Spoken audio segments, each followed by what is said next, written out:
Hai semuanya. Berjumpa lagi bareng Mimin Noba di sini. Mimin ucapkan terima kasih ya untuk para sobat Noba yang sudah memberikan support dan kesetiaannya sampai sejauh ini. Dan juga Mimin tidak akan bosan-bosan minum pil Tika Dewa agar terus kerja membawakan episode-episode berikutnya dari BTTH Keabadian Kaisar. Pokoknya jangan bosan-bosan untuk terus mengikuti kelanjutannya. Kalau tidak, Mimin akan membuat kalian tidak bisa tertawa atau menangis. Let's go, mari kita masuk ke dalam ilusi seni radionya. 念我洞悉玄师，寿我退婚完，结束吧！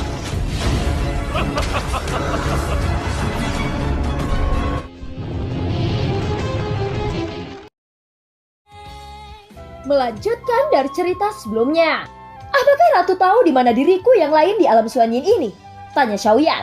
Setelah mendengar kata-kata itu, sang ratu perlahan menoleh untuk melihat Feng Tuo di belakangnya. Dan Xiaoyan juga mengikuti arah pandangan dari sang ratu. Sementara itu Feng Tuo yang ditatap oleh keduanya tiba-tiba menjadi ketakutan. Kamu bisa bertanya kepadanya tentang masalah ini. Dia pasti mengetahuinya. Ucap sang ratu. Ayo bicara. Aku ingin mendengar beberapa jawaban darimu.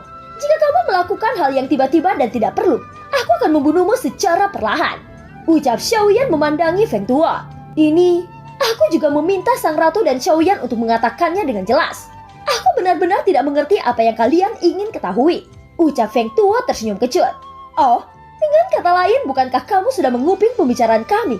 Ini adalah obrolan yang sangat rahasia. Dan kamu harus membungkam mulutmu demi hidupmu sendiri. Ucap Xiaoyan menatap Feng Tuo dengan niat membunuh. Apa? Aku tidak mendengar apa-apa. Bagaimana mungkin aku punya nyali untuk menguping kalian berdua? Ucap Feng Tuo, keringat dingin sudah membasahi wajahnya. Baiklah, kalau begitu aku ingin bertanya. Aku ingin tahu kekuatan apa yang dimiliki penguasa Aula Pemburu Dewa. Tanya Xiaoyan. Kekuatan yang dimiliki penguasa Aula? Bukannya aku menipumu. Tapi aku benar-benar tidak tahu seberapa kuat kekuatan yang dimiliki penguasa Aula. Ucap Feng Tuo tersenyum kecut. Mendengar ini wajah Xiaoyan menunjukkan ketidaksenangan. Dia berkata, pertanyaan terakhir. Jika kamu masih tidak bisa menjawabnya, kamu tidak perlu menjawabnya. Ucap Xiaoyan berkata dengan dingin. Dan Feng Tuo menjadi gemetar ketakutan untuk beberapa saat. Pertanyaan pertama sudah hampir membuatnya hampir mati. Jadi dia sangat khawatir jika dia masih tidak bisa menjawab pertanyaan terakhir dari Xiaoyan. Seberapa mirip aku dengan penguasa aulamu? Tanya Xiaoyan. Feng Tuo yang mendengar pertanyaan itu kembali terkejut. Dia tidak pernah berpikir bahwa pertanyaan Xiaoyan masih begitu aneh. Ini, izinkan aku mengingatnya dulu.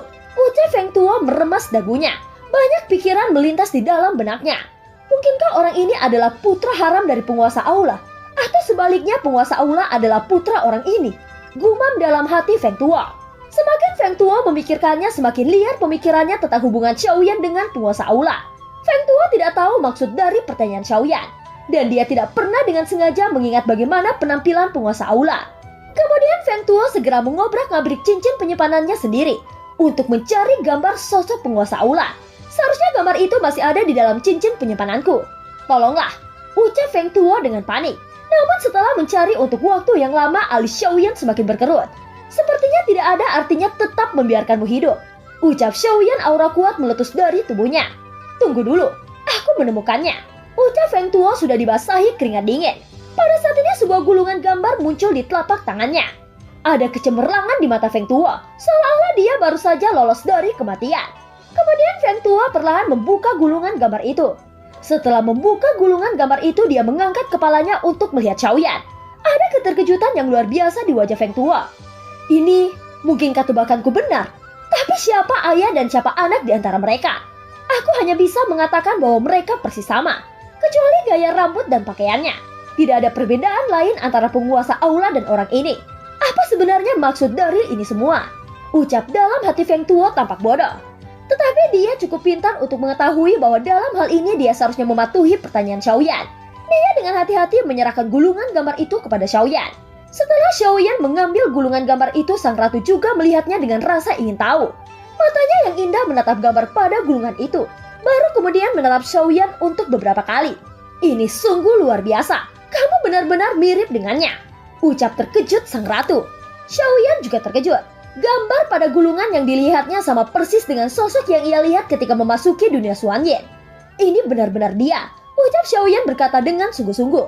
Adapun Feng Tuo dia benar-benar terpana. Dia belum pernah melihat dua orang yang terlihat sangat mirip. Ketika dia dengan hati-hati melihat fitur wajah mereka tidak ada perbedaan antara keduanya. Bahkan wajah dan temperamennya sama persis. Kemudian Xiaoyan menyingkirkan gulungan itu dan menatap Feng Tuo saat berkata, "Terus ikuti aku kemanapun aku pergi. Akan tetapi kamu harus menjaga jarak. Jika kamu menguping pembicaraanku dengan sang ratu maka kematian akan menunggumu." Ucap Xiaoyan. Feng Tuo segera menangkupkan kedua tangannya dan dengan malu-malu mundur ke belakang sejauh 100 meter. Xiaoyan tidak khawatir dia pergi. Jika dia ingin pergi, dia pasti sudah pergi sejak lama. Adapun mengapa dia tidak pergi, Xiaoyan menebak alasan utamanya, yaitu selama esensi darah keabadiannya masih ada di tangan Xiaoyan secara alami Feng Tuo pasti akan menurutinya. Selain itu, Xiaoyan tidak akan pernah membiarkan Feng Tuo pergi dengan mudah. Itu karena dia masih bisa mengekstrak banyak informasi berguna dari Feng Tuo. Sekarang dia tahu apa targetnya. Dia harus menemukan cara untuk mendapatkan kembali tempat ini serta roh dunianya. Setelah Feng Tuo mundur di kejauhan, Xiaoyan segera membungkus sekelilingnya dengan kekuatan jiwa untuk memastikan bahwa percakapan mereka tidak akan didengar oleh orang lain. "Yuan apakah kamu tahu kekuatan apa yang dimiliki penguasa Aula Pemburu Dewa?" tanya Xiaoyan. "Ketika aku mengetahuinya, dia sudah menjadi keabadian kaisar. Adapun saat ini aku benar-benar tidak tahu," ucap sang ratu menggelengkan kepalanya. Xiaoyan mengerutkan kening lagi setelah mendengar ini. "Sudah berapa lama kamu tertidur?" tanya Xiaoyan. Mata sang ratu dipenuhi dengan kenangan. Sepertinya itu sudah terlalu lama dan dia tidak dapat mengingatnya dengan jelas. Hal ini sangat lucu sehingga dia bahkan menghitung dengan jarinya. "Mungkin puluhan ribu tahun," ucap sang ratu berkata dengan ragu-ragu, tidak yakin pada dirinya sendiri. "Lebih dari itu," ucap kelinci Bingyun. "Lalu ratusan ribu tahun," ucap sang ratu. "Lebih dari itu," ucap kelinci Bingyun mengatakan hal yang sama. "Jutaan tahun," ucap sang ratu terus menebak-nebak secara tidak pasti. Baiklah. Yang pasti adalah dia menjadi keabadian kaisar untuk waktu yang sangat lama. Adapun saat ini dia mungkin sudah sangat kuat," ucap Xiaoyan tersenyum kecut. Dia masih berada di ranah Dewa Dao, dan kekuatan sosok yang mirip dengannya mungkin telah tumbuh ke tingkat yang tidak bisa dia lawan sama sekali. Kamu tidak perlu khawatir tentang ini. Meskipun dunia Xuanyin tampaknya kaya akan sumber daya di permukaan, tetapi eksistensi keabadian kaisar di sini sangat terbatas. Mungkin Zuzang telah mempertimbangkan masalah ini pada saat itu. Jadi kemungkinan tidurku juga merupakan bagian dari rencananya, ucap sang ratu menatap Xiaoyan yang terlihat khawatir. Namun meski begitu, dengan kekuatanmu saat ini kamu masih belum memiliki kualifikasi untuk bersaing dengannya, ucap sang ratu lagi tertawa kecil. Ngomong-ngomong, sosok tadi seharusnya menjadi avatarmu kan? Tanya sang ratu dengan rasa ingin tahu. Xiaoyan mengangguk sedikit. Kemudian avatar Yuan Shen muncul di sampingnya. Keabadian fisik adalah keberadaan yang langka dan sangat kuat. Bahkan di ranah yang sama tidak ada satupun yang menjadi lawannya. Tapi sayang sekali masih sulit bagimu untuk melawan langkah kedua dari keabadian kaisar, ucap sang ratu. Avatar Yuan Shenku belum dalam kondisi terkuatnya. Jika bisa dikembangkan lagi pasti akan melangkah lebih jauh. Hanya saja cara kultivasinya sangat aneh. Dia tidak menyerap sumber energi, tetapi menyerap kekuatan pada bintang-bintang, ucap Xiaoyan. Menyerap kekuatan bintang-bintang, ucap terkejut sang ratu setelah mendengar penjelasan Xiaoyan. Ini adalah pertama kalinya dia mendengar metode kultivasi ini. Sebagian besar dunia Xuanyin terdiri dari bintang-bintang. Kamu bisa mengolah sebanyak yang kamu mau, ucap sang ratu. Mendengar ini mata Xiaoyan langsung berbinar. Istana Xiaoyu yang akan kita kunjungi kali ini memiliki bintang sedang dan bintang besar. Bintang-bintang itu seharusnya memiliki kekuatan bintang yang kamu butuhkan. Tetapi meskipun begitu kamu harus menyisakan 3 bintang, ucap sang ratu. Xiaoyan mengangguk sedikit. Alam Xuanyin ini adalah tempat terbaik bagi Xiaoyan untuk meningkatkan kekuatannya. Ayo pergi, perjalanan kita masih panjang, ucap ratu tersenyum. Dia segera menepuk punggung kelinci Bingyun untuk meningkatkan kecepatannya. Pada saat ini Xiaoyan duduk bersila di punggung kelinci Bingyun. Dia melihat dunia Xuanyin yang merupakan dunia bagian dari dunia sensi. Dunia bagian bukanlah salinan dari dunia utamanya, melainkan sungai waktu yang berasal dari dunia utama. Selain itu, eksistensi yang mendominasi dunia bagian juga memainkan peran penting, dan Xiaoyan adalah salah satunya. Apa yang terjadi di dunia bagian harus diselesaikan secepat mungkin. Kalau tidak, maka bahaya ke dunia utama akan menjadi semakin besar. Sekarang sudah jelas tujuan Zuzang mengatur Xiaoyan untuk datang ke alam Xuanyin, yaitu untuk menyingkirkan sosok yang seharusnya tidak ada di dunia bagian. Setelah Xiaoyan mendapatkan energi dunia, mungkin dia akan memiliki kesempatan untuk naik ke ranah tertinggi, ranah yang pernah dicapai oleh Zuzang saat itu. Tetapi jelas menurut prediksi dan tebakan Xiaoyan, Susan melakukan hal yang sama dengannya pada waktu itu. Hanya saja Xiaoyan tidak tahu apakah dia bisa mengintegrasikan semuanya pada akhirnya. Pada saat ini kelinci Bingyun terbang di depan dan Feng Tuo juga duduk bersila di belakangnya. Wajahnya suram dan kekesalan melintas di hatinya. Saat ini dia memegang batu giok di tangannya. Tetapi dia masih ragu apakah dia harus memanggil pemburu dewa lainnya atau tidak. Feng Tuo tahu bahwa setidaknya harus ada orang yang kuat di langkah kedua dari keabadian Kaisar untuk melawan Xiaoyan. Hanya dengan begitu dia memiliki peluang untuk menang. Tetapi jika dia kalah maka Feng Tuo pasti akan hancur dan mati.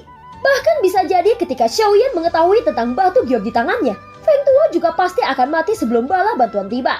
Tidak, waktunya belum tiba. Orang ini terlalu mirip dengan penguasa aula.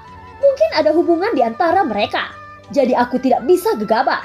Kalau tidak, aku hanya akan mengantarkan hidupku kepada kematian. Ucap dalam hati Feng Tuo. Setelah Feng Tuo mempertimbangkannya dengan cermat, dia segera menyingkirkan batu giok itu dari tangannya. Pada saat ini Xiaoyan mengalihkan pandangannya sedikit, dan Feng Tuo melihat dari sudut matanya. Meskipun Xiaoyan tidak berbicara, tetapi Feng Tuo sudah ketakutan. Keringat dingin mengalir dari dahinya. Walaupun Xiaoyan tidak memperhatikannya di sepanjang jalan, faktanya pikiran Xiaoyan kurang lebih tertuju pada Feng Tuo. Jadi setidaknya tindakan Feng Tuo saat ini pasti diketahui oleh Xiaoyan. Feng Tuo berkeringat dingin saat ini. Untungnya dia tidak memecahkan batu giok itu. Jika itu diketahui olehnya, dia mungkin tidak akan memiliki jiwa yang tersisa saat ini. Pada saat ini Xiaoyan mengeluarkan lusinan cincin penyimpanan. Dia membersihkan barang-barang yang dia dapatkan satu persatu. Selain sumber daya yang kaya di alam Suanyin ini, ada juga banyak harta yang dia dapatkan. Tentu saja apa yang paling dibutuhkan Xiaoyan adalah pil energi. Meskipun dia sudah memiliki cukup pil energi, tetapi dia masih harus menyiapkannya untuk perang besar di masa depan. Aku harus mengatakan bahwa sebagian besar dunia Suanyin ini cukup kaya. Gumam Xiaoyan sambil tersenyum. Dia menghitung pendapatannya dan itu masih merupakan pendapatan yang cukup besar. Dia hampir mendapatkan puluhan pil energi dari cincin penyimpanan yang dia kumpulkan. Panen ini membuat Xiaoyan sangat puas. Selain pil energi dewa, masih banyak bahan sumber daya lainnya yang diperoleh oleh Xiaoyan. Salah satunya adalah dia mendapatkan banyak keterampilan bertarung. Akan tetapi tidak ada satupun keterampilan bertarung yang dapat dia gunakan. Pada dasarnya keterampilan bertarung tingkat keberuntungan tidak akan diwariskan dalam bentuk gulungan dan tidak akan diteruskan ke dunia luar. Bagaimanapun juga keterampilan bertarung tingkat keberuntungan sangat langka, sehingga persaingan juga sangat ketat. Jadi secara keseluruhannya keuntungan terbesar Xiaoyan saat ini adalah sumber daya seperti pil energi. Setelah sekian lama berlalu, sebuah planet besar dan indah muncul di depan Xiaoyan. Seluruh planet itu berwarna-warni dan planet itu tampak sangat indah ketika dilihat dari kejauhan. Kita sudah sampai ke bintang Xiaoyu, ucap Ratu Chen Xianyuan. Sang ratu mengangkat kepalanya untuk melihat bintang indah di depannya. Matanya juga penuh kenangan. Bintang Xiaoyu ini adalah pertama kalinya dia bertemu Zusa. Xiaoyan juga mengangkat kepalanya hanya untuk melihat bintang yang besar dan indah. Sang ratu perlahan berdiri. Air mata berlinang di matanya yang indah, dan dia sepertinya mengingat masa lalu antara dia dan keagungannya. Bintang Xiaoyu dipenuhi dengan kabut. Meskipun begitu, Xiaoyan masih bisa melihat ribuan gunung di dalamnya, yang disertai dengan awan dan hujan memenuhi udara. Selain itu, hujan di setiap daerah memiliki tampilan yang berbeda, dan itu membuat orang merasa sangat aneh. Namun tepat ketika memasuki bintang ini, Xiaoyan merasakan niat membunuh yang kuat. Dia segera menoleh hanya untuk melihat sesosok berdiri di tengah hujan berkabut dengan tangan terlipat. Sosok itu membawa pedang di tangannya dan memandangi Xiaoyan dengan mata dingin. Sepertinya kamu akan mengalami pertarungan lagi. Kalau begitu aku akan menunggumu di pavilion Xiaoyu, ucap sang ratu tersenyum. Xiaoyan pun tercengang saat mendengar itu. Sebelum dia bisa berbicara, kelinci Bingyun membawa sang ratu menghilang di tengah hujan berkabut. Pada saat ini di udara hanya ada Xiaoyan dan sosok yang membawa pedang itu. Apakah kamu siap? Ucap sosok itu kepada Xiaoyan. Apa yang perlu disiapkan? Ucap Xiaoyan dengan bingung. Ambil pedangmu, ucap sosok itu berkata dengan suara dalam. Aku tidak mengenalmu, jadi mengapa kita bertarung? Ucap Xiaoyan sedikit mengerinya. Pertarungan ini adalah syarat untuk memasuki bintang Xiaoyu, ucap sosok itu. Xiaoyan tertegun sejenak, lalu ada senyum pahit di wajahnya. Aturan aneh macam apa ini untuk memaksa seseorang bertarung hanya untuk memasuki bintang Xiaoyu? Namun Xiaoyan tidak punya pilihan. Segera dia mengambil penguasa Suan dari punggungnya. Keduanya tahu bahwa waktu pertarungan telah resmi dimulai. Segera kedua sosok itu menembak secara bersamaan. Suara logam dan besi bertabrakan di tengah hujan berkabut. Kenapa kamu tidak menggunakan Daoki? Tanya Xiaoyan. Jika aku menggunakan Daoki sekarang, aku khawatir kamu tidak bisa bertahan dalam satu serangan. ucap sosok itu. Xiaoyan tidak membantah. Itu karena dia sama sekali tidak dapat mendeteksi kekuatan yang dimiliki sosok di depannya. Apa yang paling membuat Xiaoyan suram adalah setiap pukulannya dapat diselesaikan dengan wajah acuh tak acuh. Dan dia mungkin sudah mencapai level keabadian kaisar untuk bisa menerima serangan Xiaoyan dengan begitu tenang. Sang ratu, mungkinkah rekan latihannya agak keluar jalur? Ini terlalu kuat. Ucap dalam hati Xiaoyan tersenyum kecut. Sosok itu benar-benar di luar kemampuannya untuk dihadapi. Pada saat ini pedang itu melesat dengan kecepatan yang tidak bisa dilihat dengan mata telanjang. Dan melayang di tempat di mana tenggorokan Xiaoyan berjarak tidak lebih dari 2 jari. Beraninya kamu terganggu selama pertarungan, ucap sosok itu berkata dengan dingin. Xiaoyan menelan seteguk air liur. Pupilnya tiba-tiba menyusut dan dia segera membuka jarak. Tetapi sosok itu terus mengejarnya dan terus membuat Xiaoyan sengsara. Kamu terlalu lemah dan membosankan, ucap sosok itu membuat gerakan menebas dengan sangat terampil. Dan langsung memotong selai rambut milik Xiaoyan. Selai rambut itu mandek di udara kemudian pecah sedikit demi sedikit. Harus dikatakan bahwa kontrol atas kekuatan pedang semacam ini telah mencapai tingkat yang sangat halus. Senior, kamu sudah berada di tingkat keabadian kaisar. Jadi tentu saja aku bukan lawanmu, ucap Xiaoyan berkata dengan senyum masam. Barusan aku tidak menggunakan kekuatan keabadianku. Dan sama sekali tidak perlu untuk menghadapi Dewa Bintang 7 sepertimu. Ucap sosok itu menggelengkan kepalanya karena kecewa. Kalau begitu aku juga meminta nasihat dari senior, ucap Xiaoyan segera menangkupkan tangannya. Sosoknya itu menatap Xiaoyan tanpa mengucapkan sepatah kata pun. Pedang panjang di tangannya berputar untuk beberapa saat kemudian melayang di udara. Sosok itu menginjak pedangnya sendiri dan menghilang ke dalam hujan berkabut. Xiaoyan menggaruk kepalanya tanpa daya. Dia tidak menyangka akan dihina oleh orang lain karena bakatnya. Ini adalah sesuatu yang tidak pernah diharapkan Xiaoyan. Dan itu langsung memukul kepercayaan diri Xiaoyan. Pada saat ini suara sosok yang menghilang itu terdengar lagi di telinga Xiaoyan. Kecakapan dan pemahamanmu sedikit lebih buruk. Aku hampir tidak bisa menganggapmu sebagai murid terdaftar dari Pavilion Xiaoyu. Datanglah ke Pavilion Xiaoyu untuk melaporkan. Ucap suara sosok itu masih terdengar, yang membuat Xiaoyan tertegun lagi. Apa? Kekuatan Dewa Bintang 7 hanya dapat dihitung sebagai murid terdaftar. Lalu apa sebenarnya Pavilion Xiaoyu ini? Ucap Xiaoyan dengan wajah jelek. Selanjutnya Xiaoyan dengan cepat mengikuti arah kemana sosok itu menghilang. Di bawah hujan berkabut ini terlihat sebuah gunung berdiri dengan anggun. Tidak ada istana atau sekte seperti yang dibayangkan Xiaoyan, tetapi hanya sebuah desa kecil yang terlihat sederhana. Xiaoyan memiliki ekspresi aneh. Pada saat ini hanya ada 10 orang di desa kecil itu. Dan mereka semua mengelilingi Xiaoyan dengan rasa ingin tahu. Jian Xiangyang, apakah ini murid baru yang kamu sebutkan? Ucap salah satu di antara mereka. Sosok yang menindas Xiaoyan barusan adalah bernama Jian Xiangyang. Dia menganggukkan kepalanya tanpa menjawab. Nak, kamu harus bekerja keras untuk menjadi murid inti, ucap seorang pria lainnya tertawa.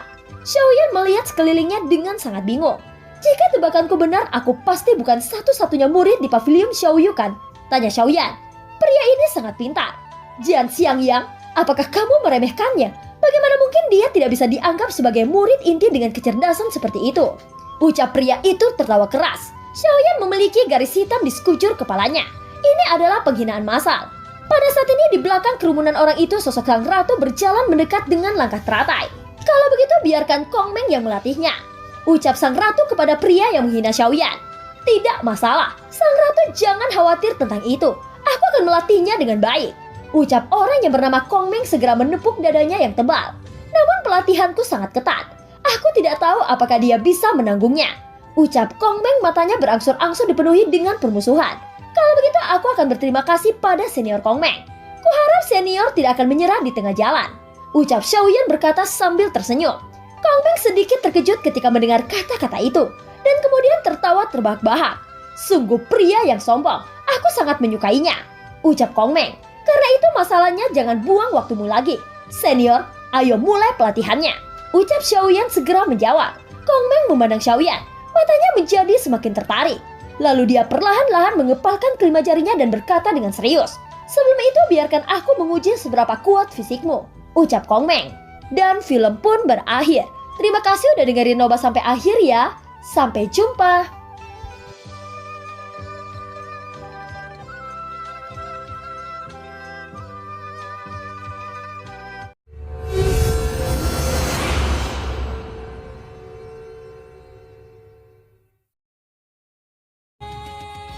Melanjutkan dari cerita sebelumnya. Kalau begitu biarkan Kong Meng yang melatihnya dulu, ucap sang ratu kepada pria yang meremehkan Xiaoyan. Tidak masalah, sang ratu jangan khawatir tentang itu. Aku akan melatihnya dengan baik, ucap orang besar yang bernama Kong Meng segera menepuk dadanya yang tebal. Namun pelatihanku sangat ketat. Aku tidak tahu apakah dia bisa menanggungnya, ucap Kong Meng matanya berangsur-angsur dipenuhi dengan permusuhan. Kalau begitu aku akan berterima kasih pada senior Kong Meng. Kuharap senior tidak akan menyerah di tengah jalan, ucap Xiaoyan berkata sambil tersenyum. Kong Meng sedikit terkejut ketika mendengar kata-kata itu, dan kemudian tertawa terbahak-bahak. Sungguh pria yang sombong, aku sangat menyukainya, ucap Kong Meng. Karena itu masalahnya jangan buang waktumu lagi. Senior, ayo mulai pelatihannya, ucap Xiaoyan segera menjawab. Kelima jari Kong Meng terkepat, dia memandang Xiaoyan dengan penuh minat. Sebelum itu biarkan aku menguji seberapa kuat fisikmu, ucap Kong Meng.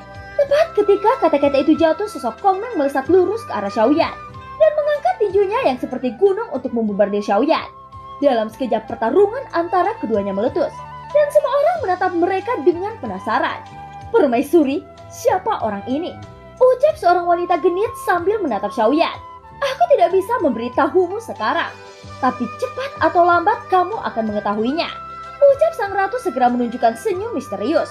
Semua orang terdiam setelah mendengar kata-kata itu. Mereka terus memperhatikan dua orang yang bertarung sengit di udara. Sosok keduanya terjalin satu sama lain dan tinju mereka terus bertabrakan.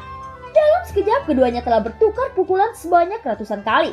Sampai pada akhirnya tubuh mereka sama-sama terguncang ke belakang. Ekspresi wajah Kong Meng semakin bersemangat. Dia berkata, tidak buruk, kamu bisa mengimbangi kecepatan pukulanku. Hanya saja tinjumu masih memiliki kekurangan dalam kekuatannya, ucap Kong Meng tidak lupa untuk meremehkan Xiaoyan. Detik berikutnya Kong Meng menghempaskan sosok Xiaoyan dengan satu pukulan, lalu merapikan pakaiannya dan memandang ke arah langit yang sudah gelap. Pelatihan hari ini selesai, sudah waktunya bagiku untuk makan malam, ucap Kong Meng tidak melanjutkan pertarungannya melawan Xiaoyan. Semua orang sudah bubar satu demi satu, dan di hari berikutnya suara tinju yang teredam terus terdengar di luar pavilion Xiaoyu. Tetapi ketika tiba waktunya untuk makan malam, Kong Meng tidak pernah terlambat. Kong Meng, bagaimana bakat murid ini? Tanya sang ratu sambil mengunyah makanan di mulutnya. Tidak buruk, tidak buruk. Pemahaman anak ini cukup cepat, ucap Kong Meng sambil tersenyum. Oh, itu bagus, ucap sang ratu tersenyum seperti bunga. Tentu saja dia masih jauh lebih buruk dariku, ucap Kong Meng tidak lupa untuk merendahkan Xiaoyan. Beberapa hari kemudian sang ratu bertanya lagi ketika tiba waktu makan malam. Kong Meng, bagaimana latihannya? Tanya Ratu Chen Xianyuan. Tapi kali ini sang ratu melihat ada yang aneh pada Kong Meng. Itu karena Kong Meng yang biasanya punya selera makan bagus sebenarnya tidak nafsu makan. Tidak buruk, ucap Kong Meng menjawab dengan ekspresi wajah kaku. Jelas Kong Meng tidak akan mengatakan bahwa Xiaoyan telah menguasai triknya dalam waktu singkat. Jika dia tidak menggunakan kekuatan penuhnya, mungkin dia dirugikan oleh Xiaoyan. Sepertinya besok aku harus menunjukkan kekuatan sejatiku untuk menghadapinya. Dengan kekuatanku yang sebenarnya, aku pasti bisa mengalahkannya, ucap Kong Meng bergumam dengan suara rendah. Kong Meng, apa yang baru saja kamu bicarakan? Ucap Ratu. Tidak ada, tidak apa-apa, ucap Kong Meng terbatuk dua kali. Sekitar sebulan kemudian Kong Meng duduk di kursi makan dengan tatapan kosong. Matanya berkaca-kaca. Kong Meng, ada apa denganmu? Apakah kamu tidak enak badan? Aku merasa bahwa kamu telah kehilangan berat badanmu, ucap sang ratu. Tidak apa-apa, aku baik-baik saja, ucap Kong Meng. Mungkinkah bakatnya tidak bagus? Tanya sang ratu. Sangat bagus, ucap Kong Meng.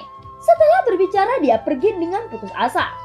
Guru, mata kirinya biru dan dia terlihat seperti dipukuli, ucap kelinci Bingyun. Setelah beberapa bulan lagi Xiaoyan mencari Kong Meng di desa. Namun kemanapun dia mencarinya, dia masih tidak menemukan keberadaan Kong Meng. Ratu, apakah kamu melihat senior Kong Meng? Tanya Xiaoyan kepada sang ratu yang terlihat santai. Oh, jadi dia tidak sedang melatihmu. Lalu kemana dia pergi? Ucap sang ratu juga bingung. Xiaoyan menggelengkan kepalanya lalu berkata, aku harus menemukannya. Di bawah latihannya kekuatan fisikku menjadi jauh lebih kuat.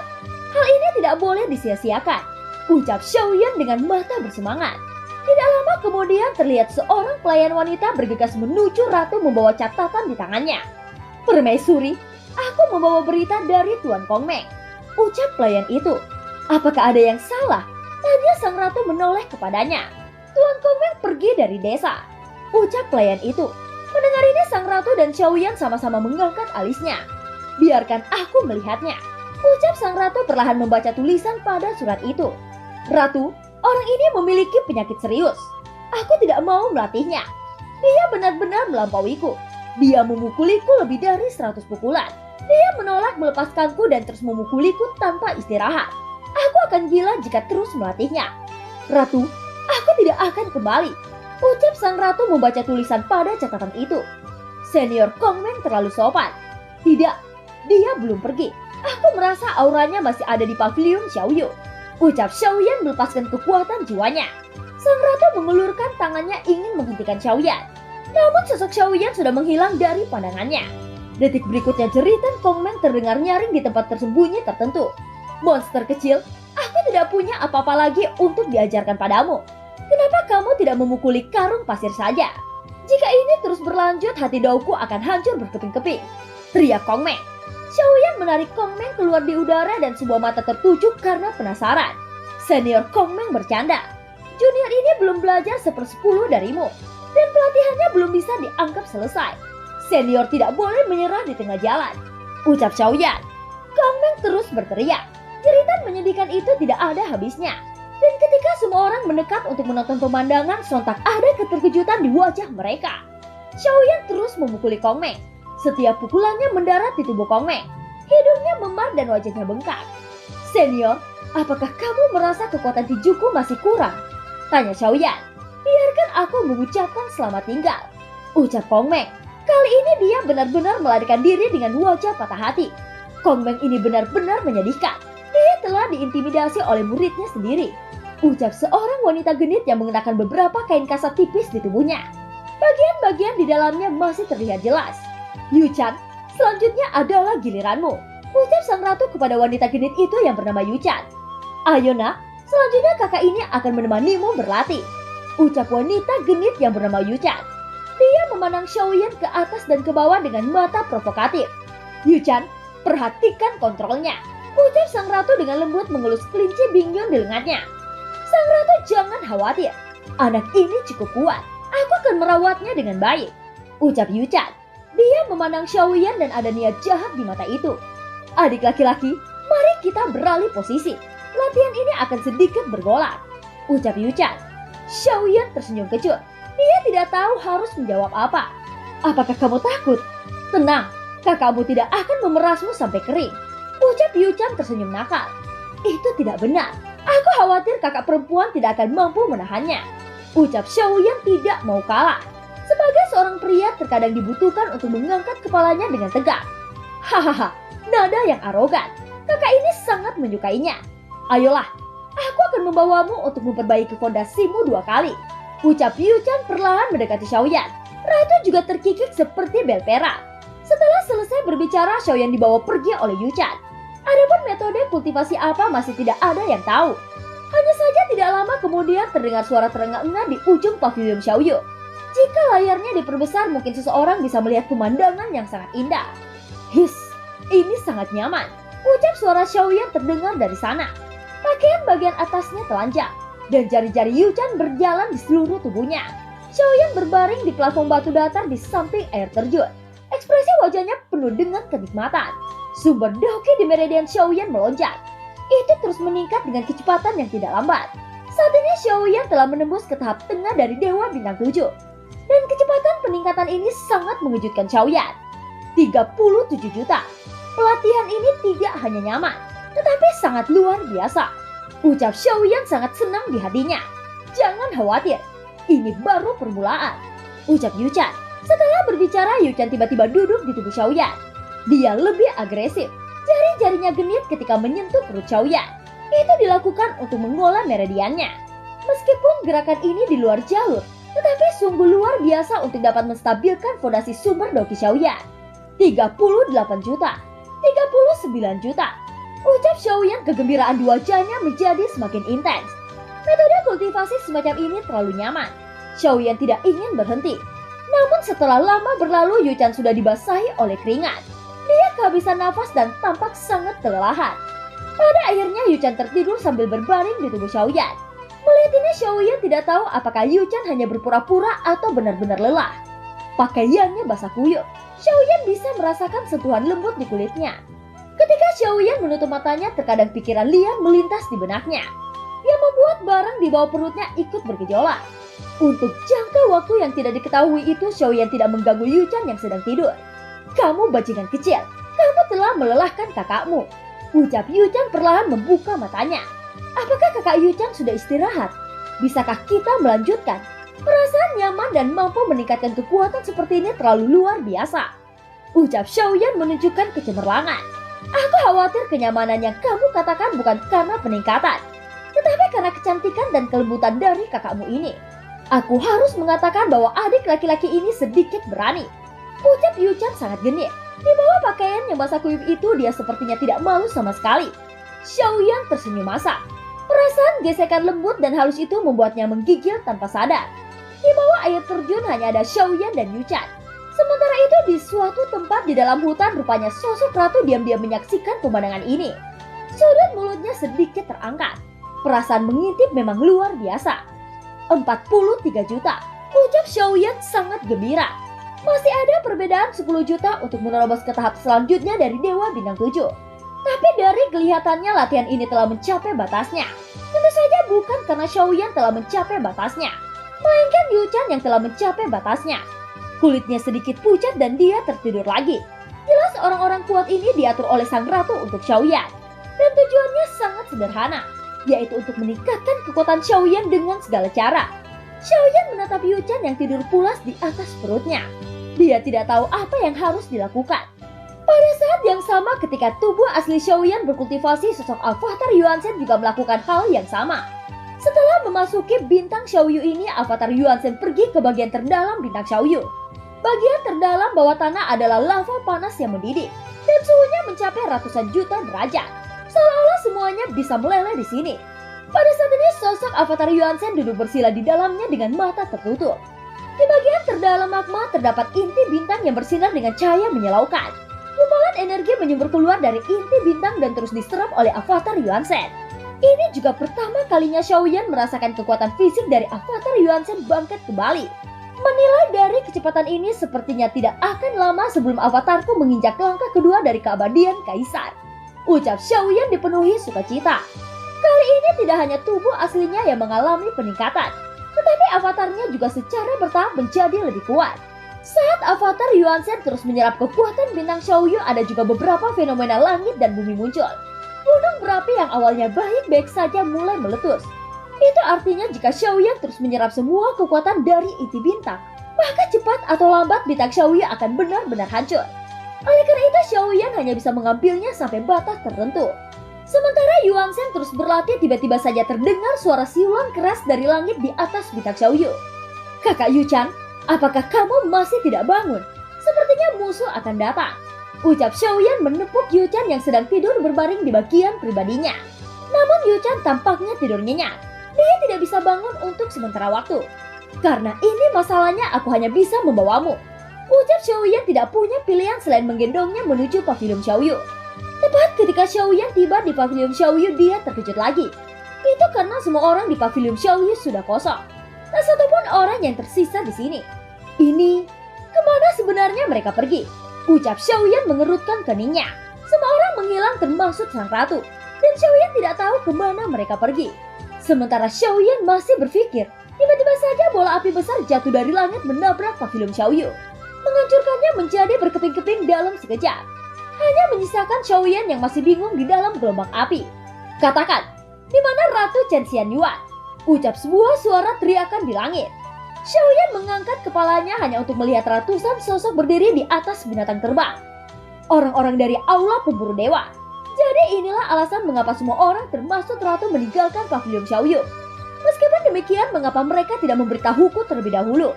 Tidak, sepertinya mereka dengan sengaja agar aku dikelilingi dan dipukuli sendirian, ucap dalam hati Xiaoyan tersenyum kecut.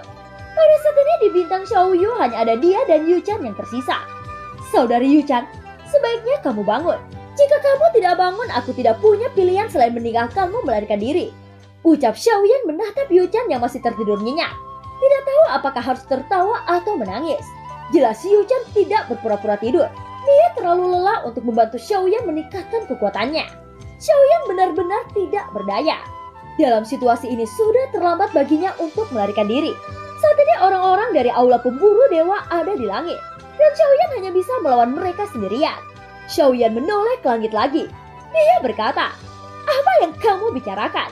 Aku tidak mengenal Ratu Chen Xianyuan," ucap Xiaoyan dengan wajah polos. Berpura-pura menjadi orang bodoh yang tidak tahu apa-apa. Feng Tuo, apakah dia orangnya? Tanya suara itu langsung menghancurkan kebodohan Xiaoyan. Sosok familiar muncul di atas binatang terbang. Dia adalah Feng Tuo. Feng Tuo menatap Xiaoyan dengan mata rumit. Mengangguk berat lalu berkata, "Dialah yang mengambil darah abadiku. Kuharap saudara Pei Tong akan membantuku mendapatkannya kembali." Ucap Feng Tuo segera menangkupkan kedua tangannya dengan sungguh-sungguh. Ternyata selama jam-jam kultivasi Xiaoyan, Feng Tuo mengambil kesempatan untuk memecahkan batu giok bala bantuan. Apakah kamu yakin? Dia hanya sampah dari Dewa Bintang 7. Bagaimana dia bisa memiliki kekuatan untuk mengambil darah keabadianmu? Ucap pria bernama Pei Tong sedikit mengerinyet. Jelas dia masih tidak percaya. Jika Xiaoyan menyembunyikan kekuatannya secara alami dia bisa melihatnya sekilas. Namun Xiaoyan di depannya hanyalah Dewa Bintang 7 nyata. Dan tidak mungkin menyembunyikan kekuatannya di bawah persepsi Pei Tong. Feng Tuo segera menggelengkan kepalanya lalu berkata, "Bukan itu masalahnya. Dewa Bintang 7 ini hanya avatarnya. Dan tubuh aslinya adalah keabadian Kaisar. Kekuatannya sangat besar. Saudara Pei Tong harus berhati-hati. Jangan sekali-kali meremehkannya," ucap Feng Tuo dengan serius. Pei Tong sedikit mengerinya. Dia tampaknya tidak terlalu peduli tentang darah abadi Feng Tuo. Tujuan utamanya datang ke sini lebih tertuju untuk membunuh sang Ratu Chen Xianyuan. "Aku akan bertanya lagi, di mana Ratu Chen Xianyuan?" ucap Pei Tong memandang Xiaoyan dan berteriak. Suaranya mengandung tekanan kuat dari keabadian Kaisar. Namun pada saat ini Xiaoyan tidak merasakan tekanan apapun. Hal ini juga mengejutkan Xiaoyan. Dia tiba-tiba menyadari bahwa ini pasti ada hubungannya dengan Yu-chan yang sedang tidur nyenyak di pelukannya. "Apakah kamu benar-benar ingin menemukan permaisuri?" ucap Xiaoyan tidak terus berpura-pura bodoh setelah melihat Feng Tuo. Sebaliknya matanya berangsur-angsur menjadi dingin. "Katakan padaku di mana Ratu Chen Xianyuan bersembunyi. Juga kembalikan darah keabadian Feng Tuo yang kau renggut. Selama kau mematuhiku dengan baik maka aku akan mempertimbangkan nyawamu," ucap Pei Tong dengan senyum sombong. Memiliki kepercayaan diri adalah hal yang baik.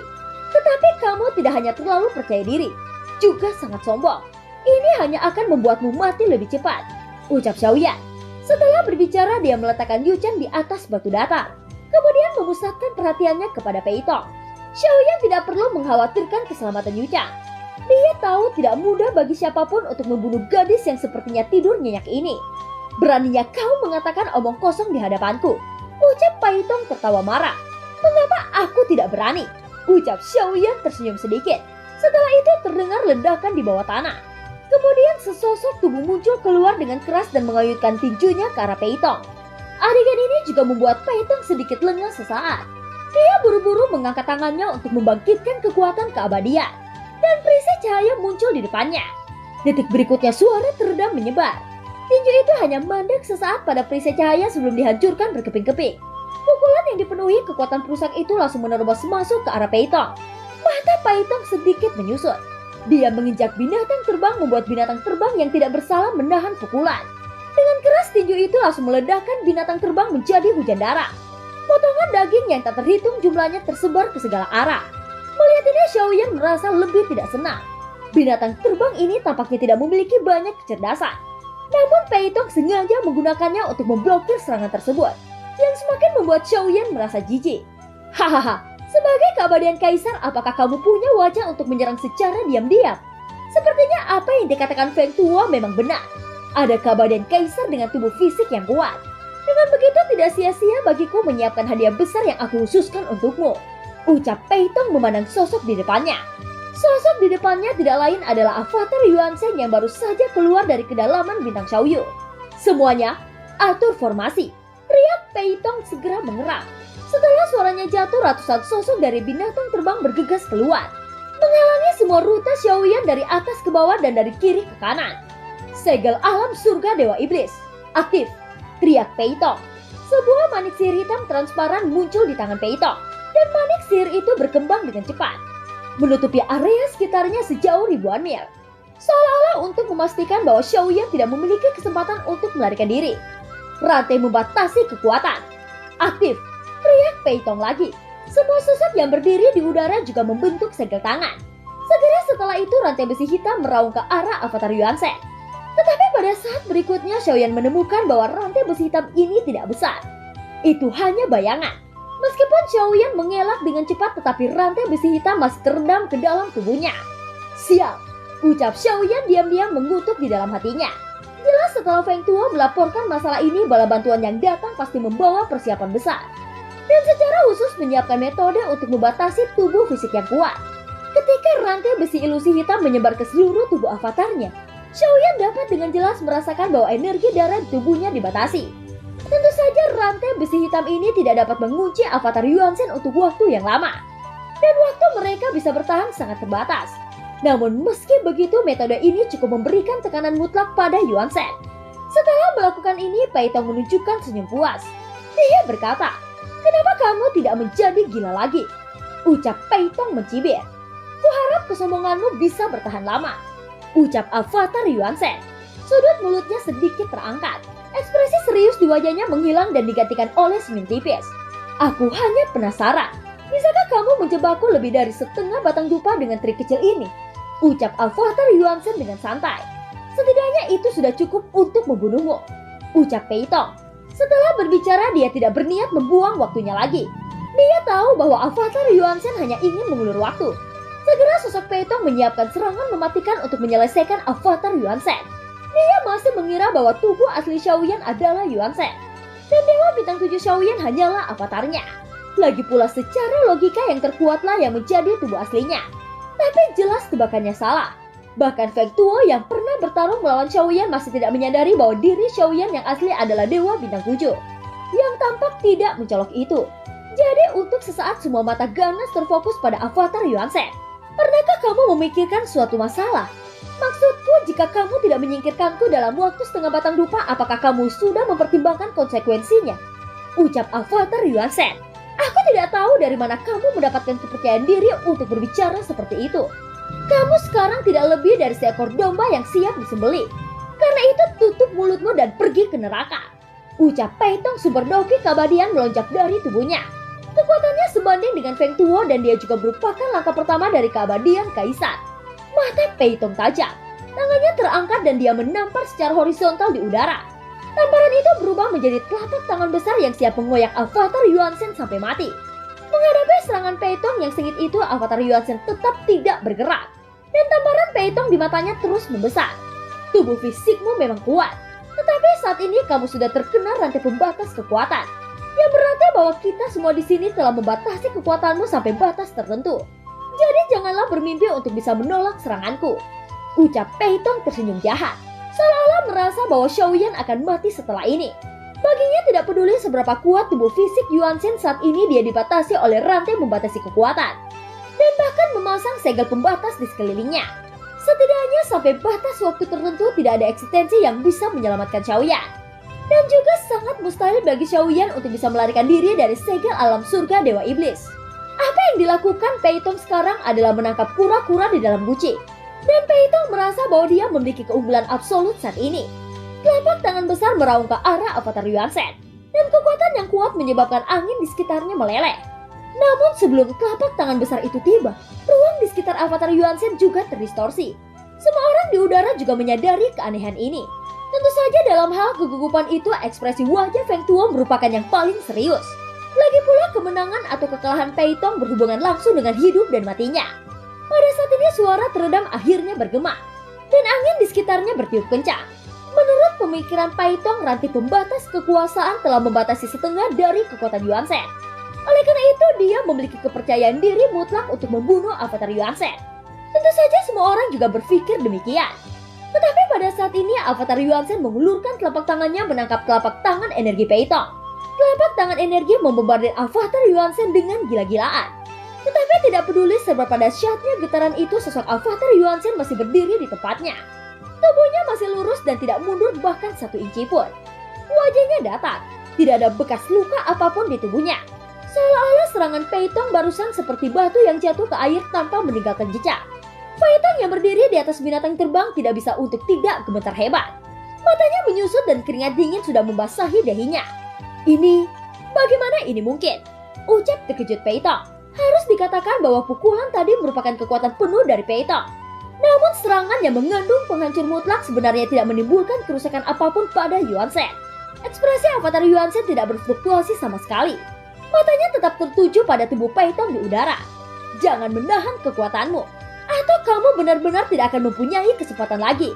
Ucap avatar Yuan Shen. Wajah Peitong memerah karena marah ketika dia mendengar kata-kata itu. Segera sumber Daoki keabadian meletus tanpa ditahan. Telapak tangannya tiba-tiba mengepal dan kemudian dia melesat ke arah Yuan Shen secara langsung. Pukulan ini mengandung kekuatan dahsyat yang dimiliki oleh keabadian Kaisar. Peitong tidak percaya bahwa Yuan Shen bisa menandinginya di tengah batasan dari rantai ilusi. Hanya mata Feng Tuo yang berangsur-angsur suram saat ini. Itu karena dia merasakan sesuatu yang aneh. Seharusnya dia tidak bisa menahan pukulan Peitong dengan situasinya yang telah dibatasi rantai ilusi. Dalam hal ini aku khawatir hanya ada satu kemungkinan. Mungkinkah dia menjadi lebih kuat lagi dalam waktu sesingkat ini? Ucap Feng Tuo, firasat buruk muncul di hatinya. Pada saat ini menghadapi pukulan kedua dari Peitong, 5 jari Yuan Shen perlahan terkepal. Mengumpulkan kekuatan sedikit lalu meninju. Detik berikutnya kedua tinju itu bertabrakan dengan keras. Sosok Yuan Shen hanya sedikit membeku. Tetapi pada saat berikutnya Peitong menembak mundur 100 kaki untuk menstabilkan tubuhnya. Apakah kamu yakin sudah menggunakan semua kekuatanmu? Kamu harus tahu tidak banyak waktu tersisa untuk setengah batang dupa. Ucap avatar Yuan Shen. Sialan, Feng Tuo, apakah kau sengaja ingin membunuhku di sini? Kau sebenarnya berbohong tentang kekuatan sejatinya. Tubuh keabadian orang ini setidaknya sebanding dengan langkah kedua dari keabadian Kaisar. Ucap Peitong segera menatap Feng Tuo dengan marah. Wajah Feng Tuo lebih pucat dan tidak ada cara untuk menjelaskannya kepada Peitong. Saudara Peitong, orang ini seharusnya membuat terobosan lagi. Dan penyembunyiannya sangat dalam. Mari kita mundur. Ucap Feng Tuo segera mengirim transmisi suara jiwa kepada Peitong. Wajah Peitong menjadi semakin jelek ketika dia mendengar kata-kata itu. Dia berkata, dalam waktu singkat ini termasuk aku tidak ada cara untuk merusak segel alam surga Dewa Iblis. Ini semua salahmu. Jika kamu tidak berbohong tentang kekuatannya, aku pasti menyiapkan lebih besar untuk membunuhnya. Sekarang kita tidak bisa melarikan diri dari segel pembatas yang kita atur sendiri. Teriak Peitong menegur dengan marah. Jantung Feng Tuo berdetak kencang. Dia pasti akan mati jika Peitong dikalahkan. Tubuh abadi semacam ini unik di seluruh alam Xuanyin. Kekuatan pertahanannya sangat menakutkan. Bahkan kekuatan abadiku tidak bisa menggoyahkannya. Ucap Peitong lagi menjadi ngeri ketika menatap Yuan Shen. Pada saat ini efek dari rantai pembatas yang membatasi Yuan Shen akhirnya menghilang. Begitu menghilang dapat dirasakan dengan jelas bahwa kekuatan darah Yuan Shen perlahan pulih kembali. Itu semakin kuat dan terus kuat. Yuan Shen memutar lehernya, lalu perlahan mengangkat kepalanya menatap Peitong yang ekspresinya semakin sengsara di ujung. Tampaknya waktu untuk setengah batang dupa telah tiba. Ucap avatar Yuan Shen, suaranya jatuh ke telinga Peitong dan Feng Tuo. Apa yang harus kita lakukan sekarang? Ucap Feng Tuo sangat panik, seolah-olah kematiannya sudah ada di depan mata. Apalagi yang bisa kita lakukan? Kita hanya bisa bertarung sampai mati. Teriak Peitong dengan putus asa. Dia sangat menyesal telah mendengarkan kata-kata Feng Tuo. Awalnya dia datang dengan niat membunuh sang ratu yang telah kehilangan semua kekuatannya. Tetapi tanpa diduga bahwa situasinya justru berada dalam ancaman kematian seperti ini. Kamu memang sangat kuat, tapi aku ingin menasihatimu. Jika hari ini kamu membiarkanku pergi, aku berjanji tidak akan melaporkan masalah ini ke dalam aula Dewa Pemburu. Dan dendam hari ini sepenuhnya kita lupakan. Bagaimana? Lagi pula bukan pilihan bijak untuk memprovokasi aula Dewa Pemburu. Ucap Peitong. Oh, pertempuran baru saja dimulai. Akan sedikit bodoh bagimu untuk mengakui kekalahan seperti ini. Selain itu kamu terlalu melebih-lebihkan pendukungmu. Apakah menurutmu aula Pemburu Dewa benar-benar merupakan ancaman yang cukup? Ucap avatar Yuan Shen. Apakah kamu meremehkan aula Pemburu Dewa? Ucap Peitong sedikit menyipit. Itu tidak benar. Aku hanya meremehkanmu. Dengan kesombonganmu tadi, bukankah akan terlihat lucu jika kamu berubah menjadi pengecut? Ucap avatar Yuan Shen perlahan mengangkat kakinya ke arah Peitong. Tidak perlu menjawab. Aku tidak ingin terus membuang banyak waktuku bersamamu. Sekarang giliranku untuk memukulmu. Ucap avatar Yuan Shen lagi. Dan film pun berakhir. Terima kasih udah dengerin Noba sampai akhir ya. Sampai jumpa.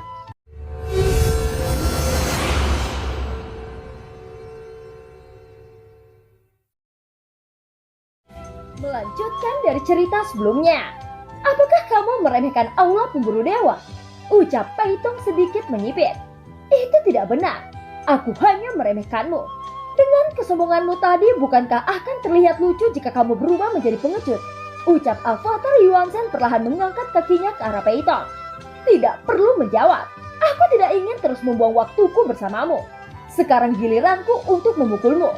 Ucap Avatar Yuansen lagi.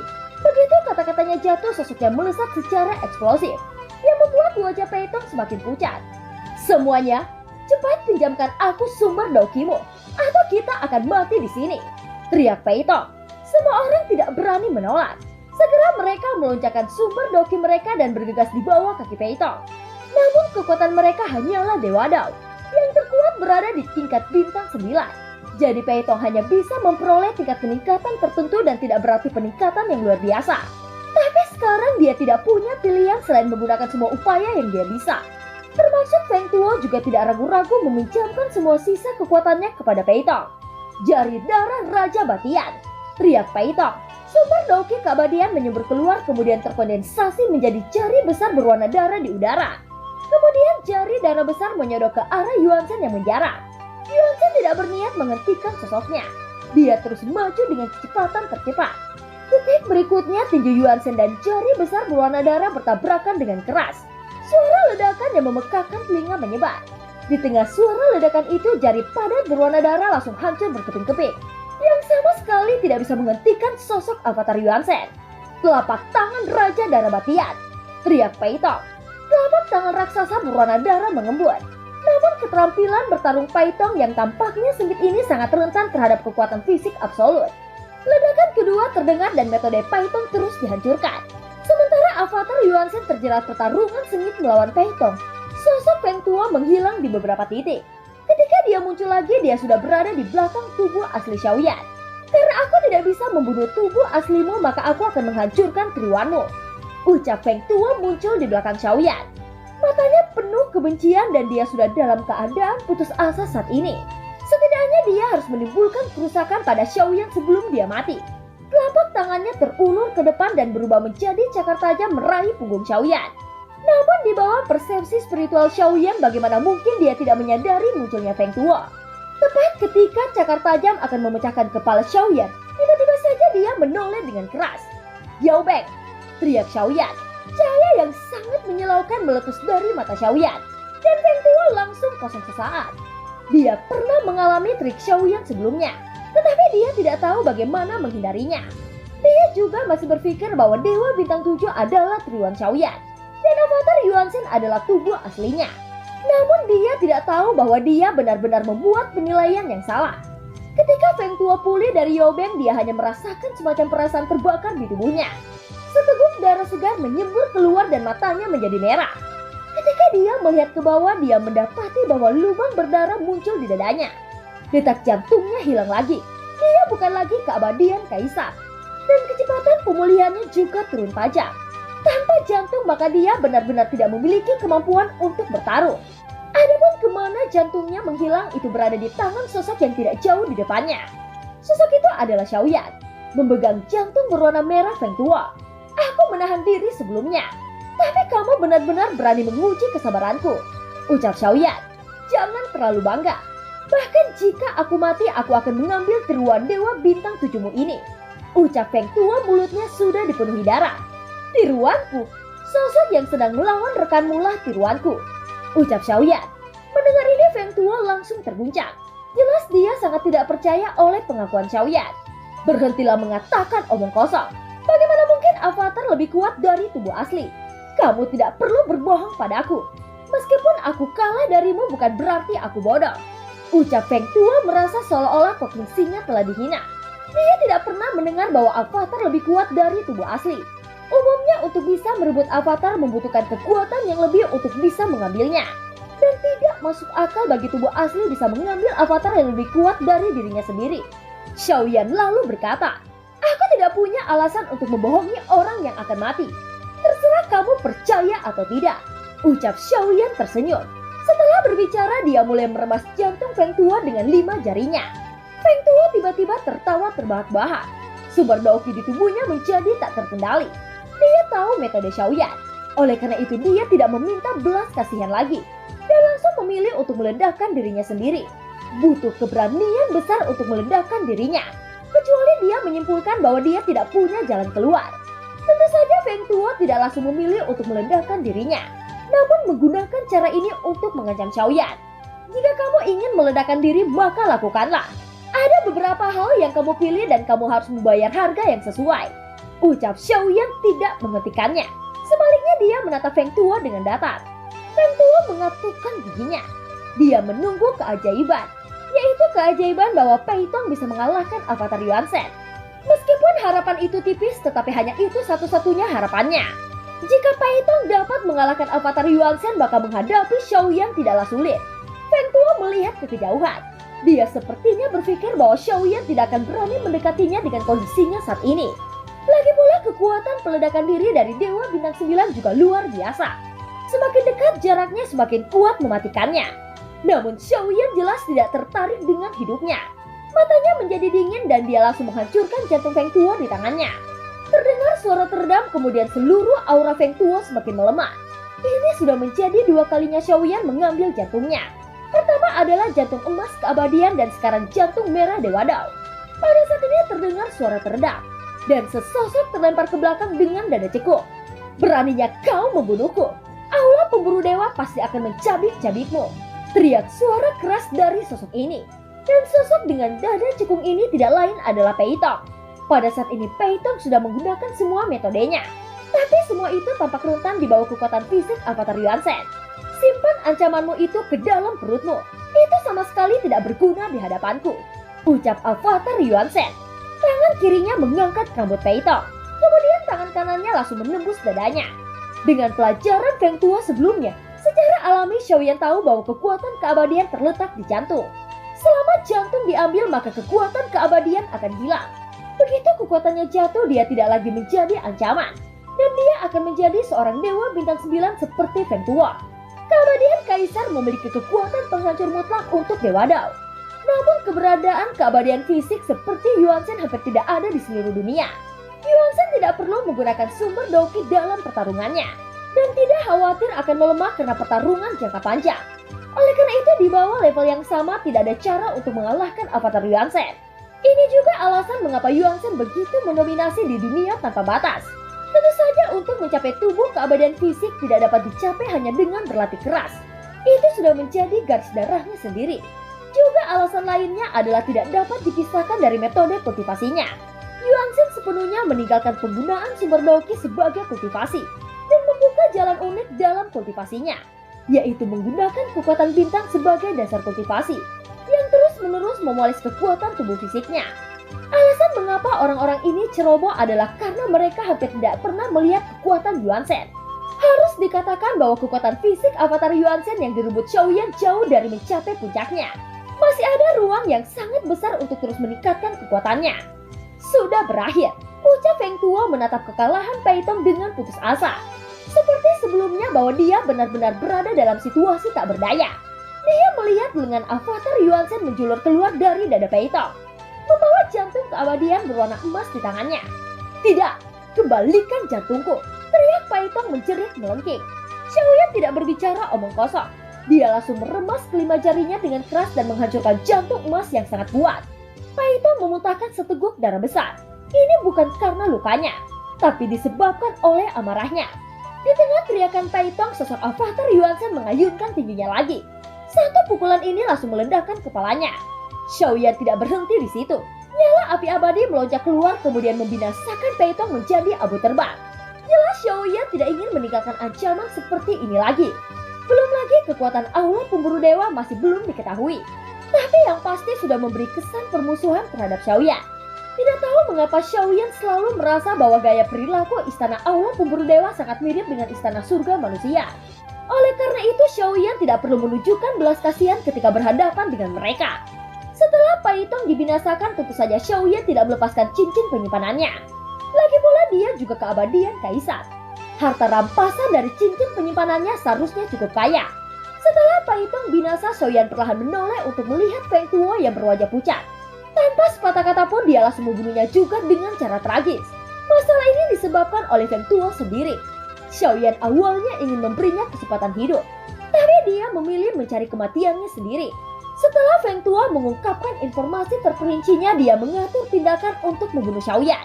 Jika salah satu dari mereka dilepaskan dan informasi yang lebih rinci dikirim kembali ke aula pemburu dewa, maka Xiaoyan mungkin tidak seberuntung ini. Oleh karena itu, termasuk semua dewa bintang 9 lainnya juga dibunuh oleh Xiaoyan tanpa terkecuali. Saat ini Xiaoyan memegang lebih dari selusin cincin penyimpanan. Pertama-tama dia melihat isi cincin penyimpanan Feng Tuo dan Pai Tong. Seperti yang diharapkan bahwa kedua orang ini memiliki lebih dari 50 miliar pil ilahi. Hanya mereka berdua yang memberi Xiaoyan 100 miliar pil energi untuk persiapan pertempuran. Tujuan sebenarnya dari mengumpulkan pil energi sebanyak mungkin juga untuk mempersiapkan pertempuran yang akan dihadapi Sensi. Xiaoyan tahu bahwa yang dibutuhkan perang adalah sumber daya. Dan apa yang dia lakukan saat ini adalah mengintegrasikan sumber daya seperti yang dikatakan Ratu. Alam Xuanyin adalah dunia kedua yang berasal dari Sensi. Dan sumber daya ini dipisahkan dari Sensi. Saat ini Sensi sangat membutuhkan sumber daya. Jadi tindakan Xiaoyan adalah bantuan yang tepat untuk Sensi. Pada saat ini setelah pertempuran berakhir, segel alam surga Dewa Iblis yang membatasi area ini juga perlahan menghilang. Baru saat itulah sebuah tepuk tangan meriah datang dari kejauhan. Semua tokoh memandang Xiaoyan dengan kagum. Xiaoyan tercengang. Tokoh-tokoh ini tidak lain adalah orang-orang dari pavilion Xiaoyu yang telah menghilang sebelum krisis datang. Terlalu tidak manusiawi bagi kalian untuk melakukannya secara sengaja. Ucap Xiaoyan yang awalnya terkejut berubah menjadi tidak berdaya. Ternyata mereka diam-diam sudah ada di sana menikmati pertempurannya. Xiaoyan bahkan curiga bahwa orang-orang ini sambil minum teh dan mengomentari pertarungannya. Sang ratu memandang Xiaoyan. Ada banyak kenangan di matanya yang indah. Seolah-olah di matanya saat ini sosok Xiaoyan adalah Zusa. Ini adalah bencana yang kamu sebabkan sendiri. Masuk akal jika membiarkanmu menyelesaikannya sendiri. Ucap Jian Xiangyang memandang Xiaoyan dengan acuh tak acuh. Namun setelah melihat pertempuran Xiaoyan tadi, ada sedikit keterkejutan di wajahnya. Xiaoyan hanya dewa bintang 7 di tahap tengah. Tapi dia tidak pernah berpikir bahwa Xiaoyan akan memiliki avatar keabadian kaisar. Ini cukup mengejutkan Jian Xiangyang. Karena saat dia melihat avatar Yuan Shen, dia bisa merasakan kekuatan fisiknya yang kuat. Xiaoyan menoleh untuk melihat Jian Xiangyang. Avatar Yuan Shen juga berdiri di samping tubuh aslinya. Semua orang mundur satu demi satu hanya untuk mengisolasi Jian Xiangyang dan Xiaoyan. Semua mata tertuju pada mereka. Jian Xiangyang ingin mencari alasan untuk menolak, tetapi semua orang mendorongnya ke dalam perangkat. Jian Xiangyang, sekarang adalah giliranmu. Sebagai seorang senior, kamu harus bertanggung jawab untuk menasehati dan memberinya saran. Kamu tidak dapat menemukan alasan untuk menolak. Ucap sang ratu dengan penuh arti sambil memeluk kelinci Bingyun. Semua orang mengangguk dengan setuju. Ada banyak mata penasaran tertuju pada Xiaoyan dan Jian Xiangyang. Mereka ingin tahu tentang hasilnya jika dua karakter menakutkan ini dipertemukan. Jian Xiangyang memandang orang-orang dan dia sepertinya tidak punya alasan untuk menolak. Nah, pedangku adalah pedang pembunuh. Apakah kamu yakin ingin meminta saran dariku? Ucap Jian Xiangyang kepada Xiaoyan. Terima kasih senior, aku Xiaoyan juga tidak mundur. Ucap Xiaoyan, kamu memang punya sedikit nyali. Dalam hal ini aku akan memberimu 3 pedang. Jika kamu bisa mengambil alih 3 pedangku, aku akan memberimu gerombolan dao pedang surgawi. Ucap Jian Xiangyang melipat tangannya di dadanya dan menginjak pedang terbang. Kalau begitu aku ingin berterima kasih kepada senior atas hadiahnya. Ucap Xiaoyan menangkupkan kedua tangannya. Keyakinan adalah hal yang baik, tetapi kamu tidak boleh buta. Itu hanya akan membuatmu terlihat bodoh.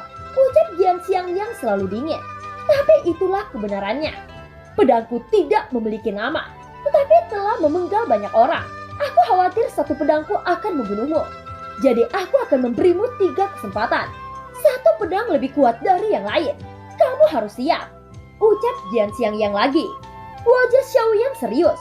Tubuh aslinya sudah mundur ke belakang karena takut menjadi sasaran. Senior, tolong tunjukkan pedangmu. Ucap Xiaoyan yang menggunakan avatar Yuan Shen. Aliran energi darah yang kuat di tubuhnya beredar. Dia tidak perlu melakukan persiapan apapun. Dan tubuhnya yang kuat dapat menyerang dan bertahan kapanpun. Jian Xiangyang memandang Xiaoyan. Di antara kedua jarinya gerombolan pedang emas meraung lurus ke arah Xiaoyan. Melihat gerombolan pedang emas yang mengaum itu, mata Xiaoyan tiba-tiba membeku. Itu karena dia merasakan ancaman yang kuat. Segera dia mengayunkan tinjunya dengan liar.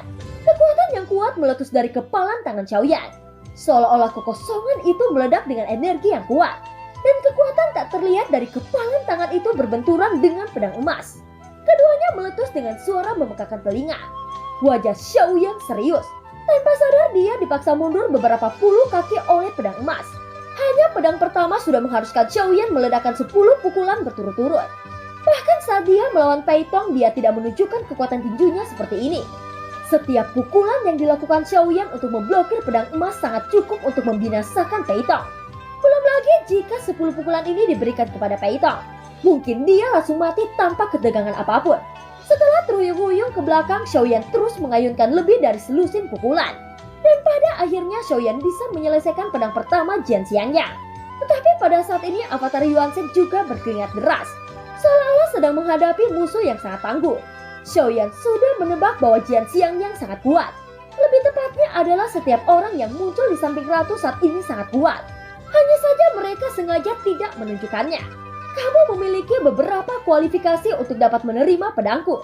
Tetapi aku masih ingin memberitahumu bahwa aku hanya menggunakan 10% dari kekuatanku. Jadi apakah kamu masih berencana untuk mengambil pedang kedua ini? Ucap Jian Xiangyang menatap Xiaoyan dengan dingin. Karena aku meminta saran dari senior, tentu saja aku harus menerimanya. Ucap Xiaoyan meluruskan tubuhnya. Baik, sebaiknya aku memberitahumu bahwa pedang kedua ini mengandung 30% dari kekuatanku. Ucap Jian Xiangyang. Dia masih tidak menarik pedang di belakangnya. Dia hanya menyatukan jari-jarinya dan memanggil pedang dengan pemikirannya. Begitu kata-kata itu jatuh, Jian Xiangyang melambaikan kedua jarinya lagi, yang persis sama dengan gerakan barusan. Detik berikutnya gerombolan pedang emas menyuber keluar dari kedua jari itu. Gerombolan pedang emas yang terlihat biasa ini sudah cukup membuat avatar Yuan Shen ditutupi keringat dingin. Semua otot di tubuhnya menegang. Itu karena Xiaoyan bisa merasakan krisis yang kuat pada pedang emas ini. Jika dia tidak bisa menahan pedang ini, dia mungkin akan dipenggal. Pada saat ini Xiaoyan mengayunkan tinjunya dan kekuatan fisik yang kuat dari avatar Yuan Shen meledak tanpa gerakan mewah. Tinju yang penuh dengan kekuatan penghancur adalah senjata terkuat Yuan Shen. Seperti kata pepatah, melanggar semua hukum dengan satu kekuatan. Selama kekuatan tinju cukup kuat, maka itu bisa menjadi senjata utama. Suara tumpul meletus di atas tinju, dan bayangan tinju yang tak terhitung jumlahnya terbentuk di udara. Kemudian membombardir gerombolan pedang emas. Meskipun tampaknya keduanya tidak bersentuhan langsung, tetapi luka pedang yang mengerikan muncul di tubuh Yuan Shen. Darah mengalir dari tinjunya. Juga sebagian besar jubahnya terkoyak oleh pedang tajam yang tak terhitung jumlahnya, mengungkapkan luka pedang yang mengerikan di seluruh tubuh Yuan Shen. Hal ini sudah membuktikan betapa menakutkannya keterampilan pedang yang dimiliki Jian Xiangyang. Tapi Xiaoyan tidak berhenti. Dia dengan panik mengayunkan tinjunya sampai dia benar-benar menghancurkan pedang emas itu. Tubuhnya sudah berlumuran darah, kulitnya terkoyak dan penampilannya sangat menakutkan.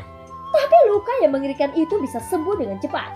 Hampir pulih sepenuhnya dalam beberapa tarikan nafas. Meskipun begitu, keseriusan di wajah Xiaoyan tidak menghilang. Dia belum pernah melihat avatar Yuan Shen jatuh ke dalam kerugian seperti itu ketika menghadapi lawan. Di sisi lain, kekuatan fisik yang ditunjukkan oleh avatar Yuan Shen juga mengejutkan Jian Xiangyang. Dia awalnya berpikir bahwa pedang keduanya sudah cukup untuk mengalahkannya. Kekuatan fisik yang sangat bagus. Jika kamu bisa mengambil pedang ketigaku itu, berarti kamu juga bisa bertarung dengan orang kuat di langkah kelima keabadian kaisar. Ucap Jian Xiangyang. Xiaoyan terengah-engah. Kali ini dia harus mengeluarkan semua kartu truf terkuatnya. Teknik penggabungan tubuh. Aktif. Teriak Xiaoyan. Kedua sosok antara avatar Yuan Shen dan tubuh asli Xiaoyan tumpang tindih dan berubah menjadi satu. Xiaoyan membuka matanya. Aura kuat terpancar dari tubuhnya. Dibandingkan dengan sebelumnya, aura ini telah dinaikkan ke tingkat lain. Apakah ini kondisi terkuatmu? Memang ada beberapa kemampuan, tapi tidak banyak. Ucap Jian Xiangyang memberi Xiaoyan cukup waktu untuk bersiap dan menatap Xiaoyan yang memancarkan aura kuat di kejauhan. Matanya masih datar. Sepertinya tindakan Xiaoyan tidak terlalu mengejutkannya. Ayo senior, aku siap. Ucap Xiaoyan menatap Jian Xiangyang dengan sepasang mata tegas. Jian Xiangyang mengangkat tangannya. Gerombolan pedang mengamuk di atas kedua jarinya, dan dia memotong dengan satu pedang. Dibandingkan dengan fluktuasi yang dipancarkan oleh dua pedang sebelumnya, pedang ini benar-benar berbeda. Seluruh ruang meletus dengan teriakan peluit pedang yang menusuk telinga. Dan cahaya pedang emas memotong ke arah Xiaoyan. Dan film pun berakhir. Terima kasih udah dengerin Nova sampai akhir ya. Sampai jumpa.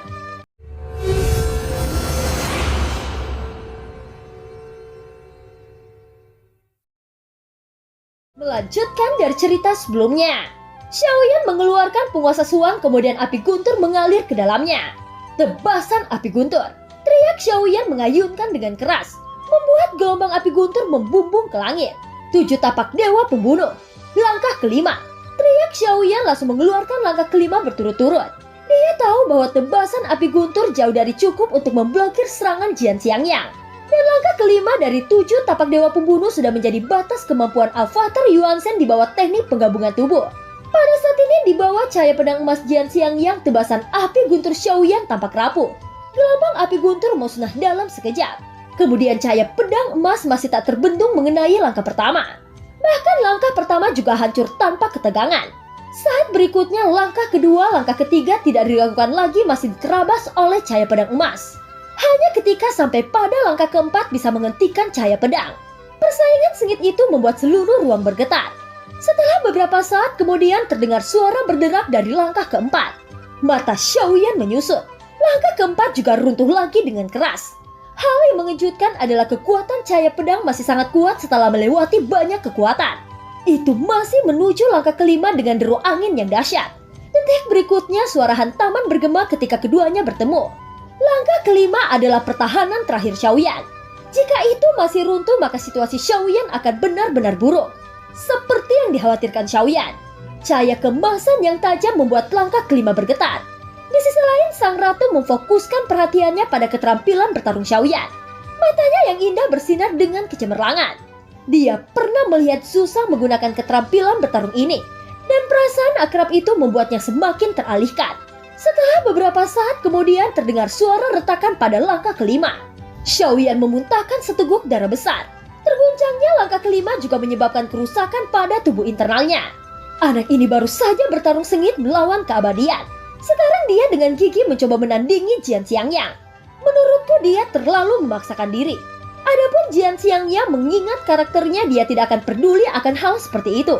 Dia hanya tahu siapa yang lebih kuat dan siapa yang lebih lemah. Temperamen keduanya agak mirip. Tak satu pun dari keduanya mau mengaku kalah. Ucap para tokoh yang menonton pertarungan sengit di udara. Ratu, apakah dia benar-benar Zhu Shang? Ucap Yu Chan yang sudah bangun. Masih ada kelelahan di wajahnya. Sepertinya dia telah mengalami perang dalam tidurnya. Ratu lalu berkata, Zhu Shang telah mati. Dia adalah reinkarnasinya. Ucap Ratu, reinkarnasi Zhu Shang. Dia lebih menyenangkan daripada Zhu Shang. Tetapi tekadnya masih persis sama. Ucap Yu Chan tertawa. Jelas mereka semua juga mengenal Zhu Shang. Sudut mulut Ratu sedikit terangkat saat melihat sosok Xiaoyan. Banyak kenangan melintas di benaknya. Ratu, kurasa dia terlalu lemah di kehidupan ini. Tunggu dulu, mengapa aku merasa mengenali wajahnya? Ucap Yu Chan sedikit mengerinyit. Ya, aku juga merasa seperti ini. Ucap beberapa orang mengangguk. His, aku ingat. Dia terlihat persis sama dengan penguasa aula pemburu dewa. Tidak ada perbedaan kecuali gaya rambutnya. Ucap salah satu dari mereka buru-buru mengatakan. Mendengar ini mata semua orang menyusut. Dan mereka bereaksi satu demi satu. Ratu, bisakah kamu menjelaskan sesuatu? Ucap semua orang memandang Ratu dengan curiga. Inilah alasan mengapa dia sangat lemah. Dunia tempat kita tinggal hanyalah serpihan dari dunia yang dipisahkan oleh sensi. Dia mengambil energi dunia yang seharusnya menjadi milik Xiaoyan. Jadi tujuan perjalanan ini adalah untuk mendapatkan kembali energi dunianya. Ucap sang ratu membelai kelinci Bingyun. Apakah maksud dari sang ratu dia akan membunuh penguasa aula pemburu dewa Zuchi? Ucap semua orang serempak. Ya, hanya itu satu-satunya cara untuk mendapatkan kembali energi dunianya. Ucap sang ratu sedikit mengangguk. Ratu, bahkan jika dia memiliki avatar keabadian langkah kedua, tetapi hampir tidak mungkin untuk membunuh Zuchi. Ucap setiap orang yang mendengar kata-kata itu menggelengkan kepalanya. Berpikir bahwa membunuh Zuchi hanyalah mimpi. Ratu tersenyum sedikit. Dia berkata, bukankah masih ada kalian di sini? Ucap sang ratu. Jawaban ratu sontak membuat semua orang tercengang di tempat. Aku mendengar bahwa kekuatan Zuchi tidak meningkat dalam beberapa tahun terakhir. Tetapi dia memiliki banyak eksistensi keabadian di bawah komandonya. Sekarang aula pemburu dewa telah berkembang dalam skala besar. Aku khawatir akan sangat sulit untuk memulai perang skala besar. Ucap Yu-chan, katakan padaku, berapa banyak prestisa yang tersisa di bawah komandoku? Ucap Ratu, Ratu, Anda telah tidur selama ribuan tahun, dan alam Suanyin saat ini telah lama melupakan Anda. Ucap Yu-chan, itu benar, ini adalah hal yang masuk akal. Karena ini masalahnya biarkan dunia tahu bahwa aku masih seorang permaisuri. Ucap sang ratu senyum tipis muncul di wajahnya. Tetapi pada saat yang sama semua orang merasakan kekuatan penindasan yang sangat kuat. Kekuatan yang menindas ini langsung membuat semua orang berkeringat dingin. Ratu, kekuatanmu. Ucap Yu-chan jantungnya juga berdetak kencang. Meskipun aku tidak akan bisa kembali ke masa kejayaanku, tetapi pembakaran dari umur terakhirku seharusnya cukup membantunya. Ucap Ratu memandang Xiaoyan dengan mata tegas, yang masih tidak takut meskipun dia ditutupi luka pedang. Meskipun dia adalah reinkarnasi dari Yang Mulia Susang, tetapi dalam arti tertentu dia bukan lagi suami ratu. Aku khawatir dia tidak akan bisa memahami perasaanmu padanya. Ucap Yu-chan langsung merasa tidak berharga di mata ratu ketika dia mendengar ini. Mungkin Yu-chan tidak mengerti apa itu cinta sejati. Ratu bersedia memberikan segalanya untuk Susang. Bahkan Ratu tidak ragu kehilangan nyawanya agar bisa membantunya. Ratu tetap bersikeras pada apa yang dia pikirkan di dalam hatinya. Dan dia tidak peduli bagaimana dunia memandang Xiaoyan. Di mataku dia tetaplah Susang. Ucap Ratu dengan serius. Yu-chan tersenyum kecut. Tidak mungkin dia bisa meyakinkan seorang wanita yang sedang jatuh cinta. Ratu sudah membuktikan segalanya dengan hidupnya. Ratu telah mengambil keputusan. Dan aku akan mengikuti. Ucap Yu-chan. Meskipun dia sangat ceroboh saat menghadapi Xiaoyan, tetapi dia masih sangat sopan ketika menghadapi Ratu. Semua orang mengangguk satu demi satu. Tidak satupun dari mereka memiliki jejak ketakutan sedikit pun di mata mereka. Dan mereka berdiri di belakang Ratu dengan tegas. Di tengah udara sosok Xiaoyan menghabiskan semua gerakannya. Tapi dia masih tidak bisa menghentikan Jian Xiangyang. Pupil mata Xiaoyan menyusut. Cahaya pedang emas hanya berjarak 10 kaki darinya. Jika cahaya pedang benar-benar mendarat di tubuhnya, bahkan avatar Yuan-shen akan cedera serius. Namun meski begitu, Xiaoyan tetap tidak menghindar. Itu karena dia berjanji akan menggunakan kekuatannya sendiri untuk menangkapnya. Cahaya pedang emas berangsur-angsur membesar di mata Xiaoyan, dan semua orang berkeringat dingin melihat keberanian Xiaoyan. Haruskah Ratu menghentikan Jian Xiangyang? Dia tidak bisa menerimanya. Bahkan jika dia keabadian Kaisar langkah kedua masih sulit untuk menangkap pedang Jian Xiangyang. Jika dia benar-benar terpotong oleh pedang Jian Xiangyang, dia pasti akan terluka parah. Ucap Yu-chan, tidak perlu. Aku membawanya ke sini untuk mengujinya. Dia harus menghadapi orang yang lebih kuat. Inilah harga yang harus dia lalui untuk menjadi lebih kuat. Ucap sang ratu menggelengkan kepalanya. Dia masih percaya bahwa Xiaoyan bisa memblokirnya. Dia sebenarnya nekat ingin menerima ilmu pedang Jian Xiangyang. Aku tidak tahu berapa banyak eksistensi keabadian Kaisar yang telah musnah olehnya. Dilihat dari situasi Xiaoyan saat ini, seharusnya dia sudah berada di akhir kekuatannya. Dan kekuatannya masih terlalu lemah. Aku takut dia akan berakhir dengan luka serius. Ucap semua orang menggelengkan kepala mereka dengan menyesal. Namun Kong Meng tampak bersemangat. Dia sepertinya berharap Xiaoyan akan dipukuli oleh Jian Xiangyang. Dia masih mengingat setiap detail siksaan yang dilakukan Xiaoyan. Jadi dia tidak akan bersimpati kepadanya. Jian Xiangyang, jangan tunjukkan belas kasihan. Potong dia, ucap Kong Meng dengan suara paling rendah. Lagi pula Ratu ada di sampingnya. Dia tahu bahwa Xiaoyan adalah kekasih sang ratu. Jadi dia tidak akan mencari kematiannya sendiri. Pada saat ini cahaya pedang emas meraung ke arah Xiaoyan. Xiaoyan sudah siap untuk menerima pedang ketiga Jian Xiangyang dengan tubuhnya. Meskipun ini hanya cara putus asa, tetapi Xiaoyan memiliki kepercayaan diri pada avatar Yuan-shen serta kekuatan fisiknya sendiri. Apakah anak ini akan menggunakan tubuhnya untuk memblokir pedangku? Nak, kamu bisa mengaku kalah. Tidak perlu mencari kematian. Ucap Jian Xiangyang dengan dingin. Jangan khawatir, biarkan aku menaklukkanmu. Ucap Xiaoyan memandang Jian Xiangyang dengan ganas. Matanya dipenuhi dengan tekad yang tak tertandingi. Tapi tepat ketika Xiaoyan sudah siap mengorbankan tubuhnya, tiba-tiba saja suara emas dan besi meledak bersama. Seluruh cahaya pedang emas bergetar hebat dan cahaya pedang putih muncul dari udara tipis. Itu bertabrakan dengan cahaya pedang emas secara tak terduga. Perubahan mendadak ini mengejutkan semua orang termasuk Xiaoyan. Pedang emas Jian Xiangyang membuat dentuman keras dan dikalahkan oleh pedang putih. Ilmu pedang pria ini cukup bagus. Tetapi dibandingkan dengan orang tua ini kamu masih lebih buruk. Ucap sebuah suara serak terdengar. Xiaoyan yang terkejut masih tidak bisa bereaksi untuk sesaat. Setelah melihat lebih dekat lagi, dia mendapati bahwa sesosok muncul di depannya. Sosok itu membawa kotak pedang dan memegang pedang putih dengan topi hijau.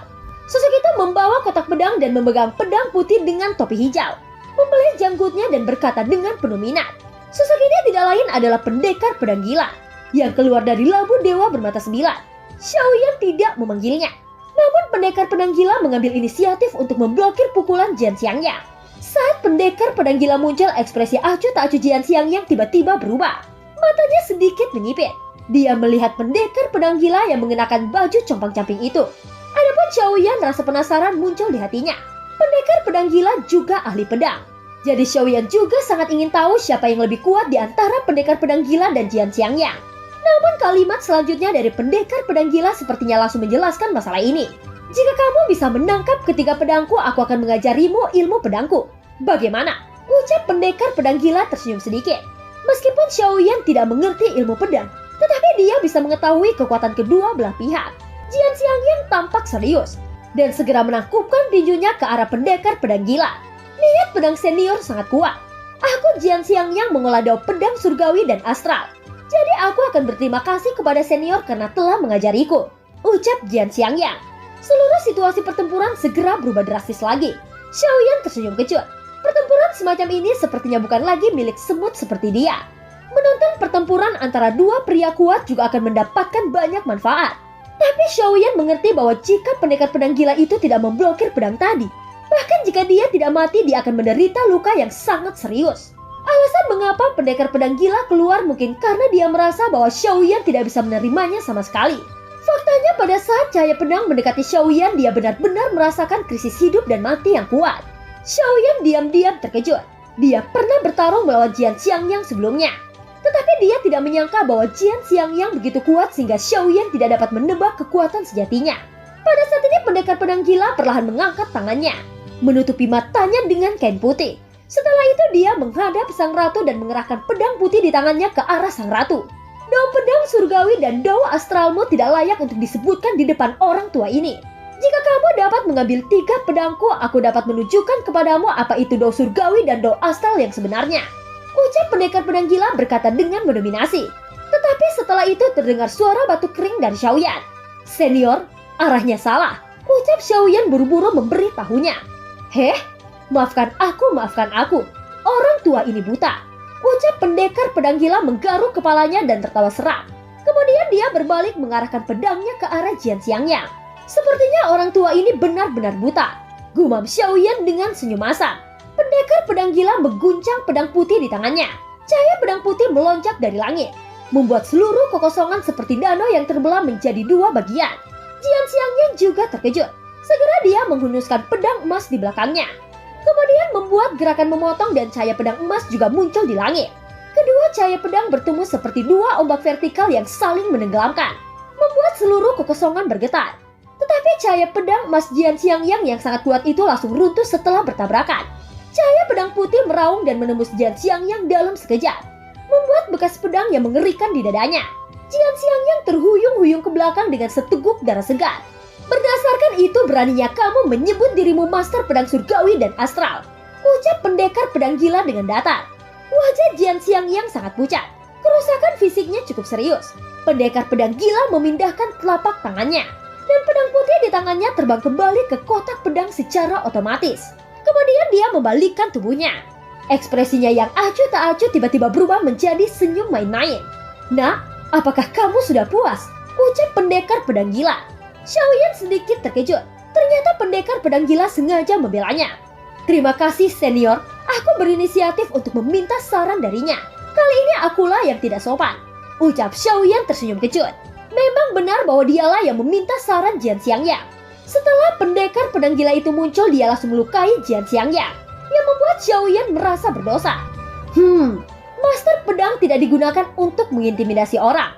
Lagi pula jika dia memiliki pemahaman yang bagus, seharusnya pedangku cukup untuk dia pelajari selama 1000 tahun. Ucap pendekar pedang gila berkata dengan dengusan dingin. Pada saat ini Jian Xiangyang menyeka darah dari sudut mulutnya. Nafasnya lemah dan tubuhnya bergoyang. Dia menatap pendekar pedang hanya untuk berkata, "Terima kasih atas bimbingan senior," ucap Jian Xiangyang. Meskipun dia dipukuli oleh pendekar pedang gila, tetapi Jian Xiangyang tampaknya mendapatkan banyak manfaat. "Jika kamu bisa memahami 30% dari gerakanku, kamu pasti akan memiliki terobosan lain di jalan pedang," ucap pendekar pedang gila itu sedikit menoleh. "Jika kamu bahkan tidak dapat mengambil satu pedangku, kamu tidak memenuhi syarat untuk menanggung pedang kedua dan ketiga," ucap pendekar pedang gila. Setelah selesai berbicara, sosoknya berubah menjadi gumpalan asap hijau dan menghilang. Xiaoyan masih terkejut.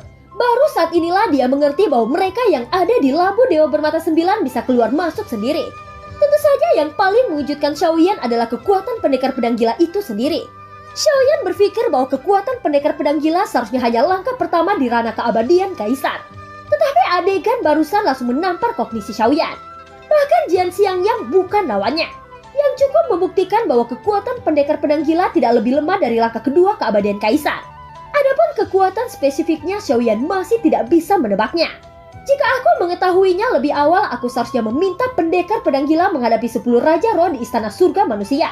Dengan begitu mungkin aku bisa membunuh 2 di antaranya, ucap Xiaoyan tersenyum kecut. Dia awalnya berpikir bahwa Labu Dewa Bermata Sembilan tidak cukup kuat untuk melawan 10 Raja Roh. Tapi sekarang tampaknya Xiaoyan meremehkan kekuatan mereka. Xiaoyan perlahan datang ke Jian Xiangyang, membungkuk sedikit dengan wajah minta maaf. "Senior, aku benar-benar minta maaf. Aku tidak dengan sengaja mengundangnya mengambil tindakan," ucap Xiaoyan. Bekas luka pedang di dada Jian Xiangyang perlahan sembuh, tetapi itu masih meninggalkan bekas luka pedang yang jelas di dadanya. "Aku telah berhenti selama 10.000 tahun. Pengalaman pedang ini sangat bermanfaat bagiku. Aku juga harus berterima kasih kepada senior tadi," ucap Jian Xiangyang menunjukkan bahwa Xiaoyan tidak perlu minta maaf. Bagaimanapun kejadian tadi sangat membantu jalan pedang Jian Xiangyang. Kekuatan fisikmu hampir bisa menandingi langkah kedua dari keabadian kaisar. Tetapi jika kamu menghadapi langkah kedua yang lebih kuat, mungkin kamu masih sedikit melar, ucap Jian Xiangyang. Matanya masih dingin saat melihat Xiaoyan. Itu bukan karena dia meremehkan Xiaoyan, tapi memang beginilah karakternya, yang selalu sedingin pedang. "Terima kasih atas saran senior. Masih banyak ruang untuk meningkatkan kekuatan fisikku," ucap Xiaoyan mengangguk. "Tubuh abadi itu, apakah itu tubuh aslimu atau avatarmu?" ucap Jian Xiangyang masih tidak tahu yang mana tubuh asli Xiaoyan. "Tubuh abadi ini adalah avatarku," jawab Xiaoyan. "Situasi seperti ini jarang terjadi. Avatar lebih kuat dari tubuh asli. Aku benar-benar ingin tahu tentang bagaimana kamu mendapatkan tubuh abadi yang kuat ini," ucap Jian Xiangyang. Ini memiliki cerita yang cukup panjang, namun dia dalam kondisi sekarat ketika aku merebutnya, ucap Xiaoyan. "Aku mengerti. Adapun tubuh utamamu kekuatannya masih jauh di belakang. Ada banyak peluang dan keberuntungan di dunia kuno Xuanyan. Jika kamu ingin meningkatkan fondasimu, aku bisa menunjukkan beberapa tempat untukmu mencobanya," ucap Jian Xiangyang. "Senior, tolong beritahu aku," ucap Xiaoyan. "Sebelum itu aku harus memberitahumu bahwa bukanlah hal yang baik jika avatar lebih kuat dari tubuh asli. Jika kamu ingin tubuh aslimu menjadi lebih kuat, kamu tidak bisa terlalu mengandalkan avatar abadimu. Kalau tidak, kamu akan menemui kemacetan ketika kamu ingin menerobos kerana keabadian kaisar di masa depan," ucap Jian Xiangyang memandang Xiaoyan dengan serius. Xiaoyan tidak menyangkalnya selain mengangguk.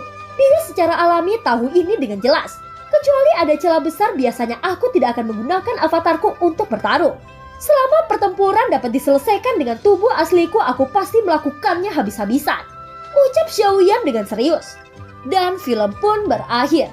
Terima kasih udah dengerin Noba sampai akhir ya. Sampai jumpa.